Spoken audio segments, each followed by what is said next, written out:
You have a toddler or a child at home. They're not making eye contact. They might be engaging in some different behaviors, stereotypy, aggression, other problem behaviors. You know something's wrong. You go to a pediatrician. Sometimes you're told to wait if it's a boy or a girl or whatever, told to wait, right? Finally, you get in. You're going in for a diagnosis. There's a delay there. 16 months, 18 months. A lot of clinics didn't even do diagnoses during the pandemic because of the face-to-face requirement. There is a backlog in not just the state of Massachusetts, but in the nation of children that need help and need diagnoses. You finally get in for a diagnosis. You're told ABA, early treatment, it'll help with eye contact and speaking. Your child's on a wait list for 12 months, 15 months. Now they're 4 or 5, they're going to school. The pipeline into special education, we know it's tough to get in. Once you get into special education, it's even harder to get out because let's just face it, it's different. Okay. Then you've got a child in elementary school. You've got turnover in a clinic. You've got staff where it takes 30 to 60 days to onboard. You need to credential. You need to be the bill for them, get to know the family, develop that relationship to deliver the important therapy that's needed. For some of these kids, it's to focus on decelerating aggression and other problem behaviors because they don't have adaptive skills.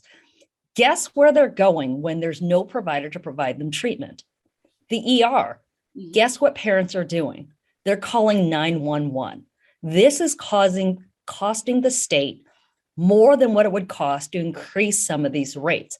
We have a boarding problem in the state of Massachusetts. I would argue it's beyond Massachusetts, but we saw recent data where there's significant number of children at Boston and other hospitals waiting in ERs for psych beds. Had they received the appropriate treatment when we first noticed, when mom, dad noticed something was off and that child got access to treatment, we may not be in the situation that we're in right now. And if I could just offer a little bit more on that, and this is from a personal, not agency perspective, the impacts for families are varied and sometimes very unexpected.